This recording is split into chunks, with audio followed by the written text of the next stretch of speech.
All right, so basically 3-3 we're doing the reverse. So in 3-2 we talked about if lines were parallel, angle relationships were congruent. Well, now we're going to say, well, let's see if we can get angles that are congruent to see if the lines are in fact parallel. So top of this says which lines or segments are parallel, justify your answer. Okay, so I identify the congruent angles either by arc marks or by angle measures. All right, and I realize those are both outside Q and S. All right, and they're on opposite sides of the transversal T. So we are allowed to say that Q is parallel to S, and the reason being is alternate exterior angles are congruent. All right, they don't really give us any other information, so we can't say anything about R and T. All right, now, when we go to the next one, okay, and again, we talked a little bit about this yesterday. Feel free to extend lines if you'd like. See if that helps. Okay, so we got some lines going there, some lines going there that might help us.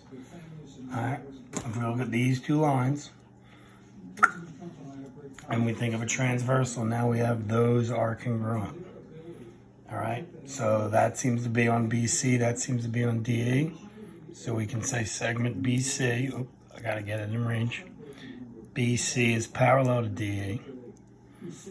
And now since one is interior, one's exterior, the same relative location, that is because the corresponding angles are congruent. All right, when I look at the 40-degree angles, I try to make an analysis there. All right. You can now listen as well that CD is parallel to AB for the same reason. Corresponding angles are congruent for both.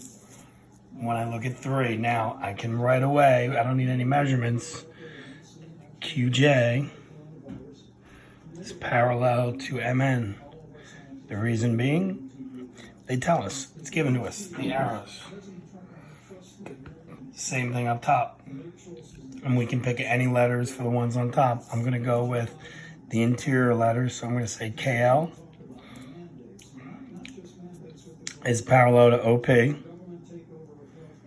All right, and both of those are given because they give you the tick mark, they give you the arrow marks as parallel. Now if I look at the other ones, okay, 112 and 68. If I look at those, I realize those add up to 180, and that should signal that I'm looking at same side interiors because they're supplementary. So that tells me that in addition, PK is parallel to MN for same side interior angles are supplementary. All right. Finally, if I look at number 4, all right, I'm looking at SX and UV. I'm looking right at you guys. All right, I got congruent angles again. All right, so UV is parallel to SX because once again, corresponding angles are congruent. Okay, so we're looking at the angles and we're going from there.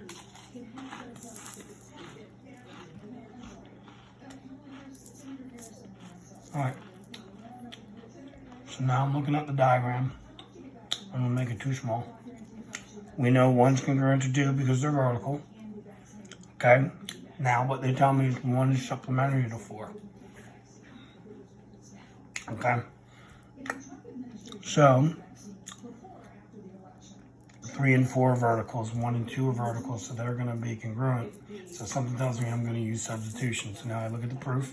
It says angle 1 and angle 4 are supplementary. Well, wouldn't you know it? That's because it's given to me. They tell me they're supplementary. Angle 1 is congruent to angle 2, and angle 3 is congruent to angle 4. That's one thing we can get right from the diagram. 1 and 2 and 3 or 4 are congruent because they are, of course, our good old friends, vertical angles. So the vertical angle property. Okay, now, because of that, because we have congruencies, now we can use substitution. 1 and 4 are supplementary, 1's congruent to 2, so that means we can replace the 1 with the 2. So I'm gonna come over here, angle 2. All right, 4 is congruent to 3. And they say 4 is supplementary to 1, so we're gonna replace that.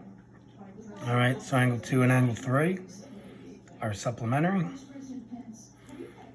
All right, reached an agreement with President Trump about safeguards or procedures when it comes to the issue of presidential disability. Okay. So basically 2 is going to be going in that box. It's supplementary to 3 because of substitution property. And now I go back to my diagram. 2 and 3 for same side interior. Alright, so SS interior postulate. That's the only one that's a postulate. Okay? Alright, in the book they talk about converse. You don't need to indicate the difference between converse and regular. You can just list it and move on. We're not going to make a distinction between those. Okay, so next up.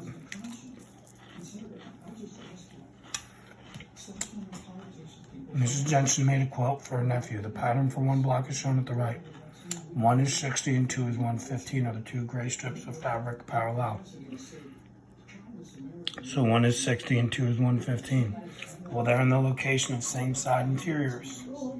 And for them to be for those to be parallel, those would have to add up to 180. They don't. They only add up to 175.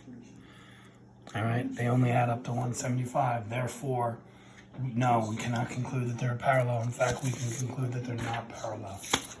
All right, now, the back. Find the value of x for which A is parallel to B.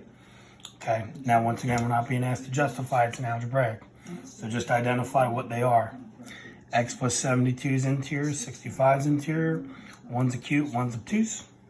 Therefore, they would have to be supplementary. So we said x plus 72, which is the one angle, plus the other angle, which is 65, equals 180. X plus 137 equals 180. So that would make x have to be 43. All right, if you wanted if you wanted to take the 65 away right away and set that equal to 115, that would be perfectly fine as well. If I look at number 8, okay, they're both obtuse angles. Now, instead of supplementary, they would have to be congruent since they're both obtuse.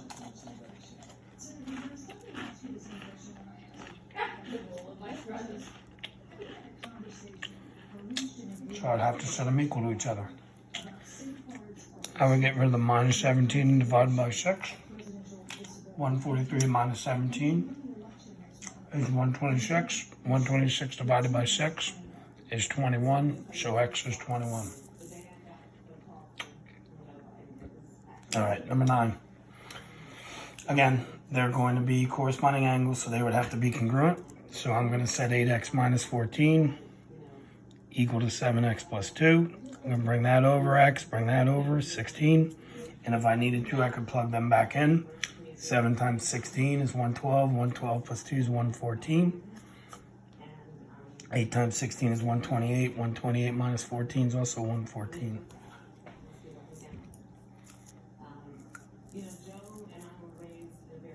All right. Now number 10 gets a little tricky.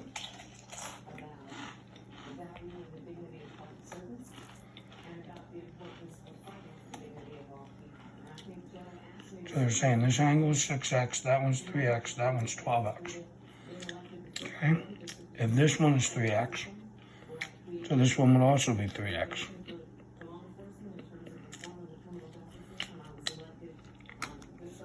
If that one's 12x, then its vertical angle would also be 12x. All right, let's see if that helps us. Well, 12x is there, 3x is in there. All right, they seem to be same side interior angles. So we're going to set up a pair of supplementaries. 12x plus 3x equals 180. 15x equals 180 makes x 12. So that's what you're going to do. So now you're saying, okay, for them to be parallel, you're kind of assuming they're parallel when you set up the equation rather than trying to prove. Okay. Use the given information, all right, to determine which lines, if any, are parallel. Justify each conclusion with a theorem or postulate. So now we're going back to justification. So you just have to list the theorem you use.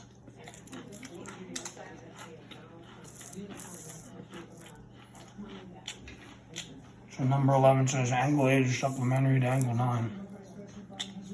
So we identify the angle 8. We identify 9. They're supplementary. They're here. Okay? So that means they appear to be same side interior. So 8 is supplementary to 9 means lines X and Y are parallel. So X is parallel to Y because same side interior postulate. Remember, that's how we justify either with a theorem or a postulate or property. Next up, angle 7 is congruent to angle 4. That's here, that's here. They seem to be on the same line, so X is parallel to Y. But this time it's not same side interior, it's alternate exterior angles. All right, 9 is supplementary to 12. So now we're going on different lines. So now we're gonna say S is parallel to T. All right, we're gonna say S is parallel to T. And again, that's gonna be same side interior. So you just gotta pick the right lines and the right postulate. And then 9 is congruent to 11. Here's 9, here's 11, they form a Z. Z means alternate interiors. So basically that's gonna be, once again, lines S is parallel to T to the alternate interior angles. All right. If you have any questions, message me. Otherwise, good luck.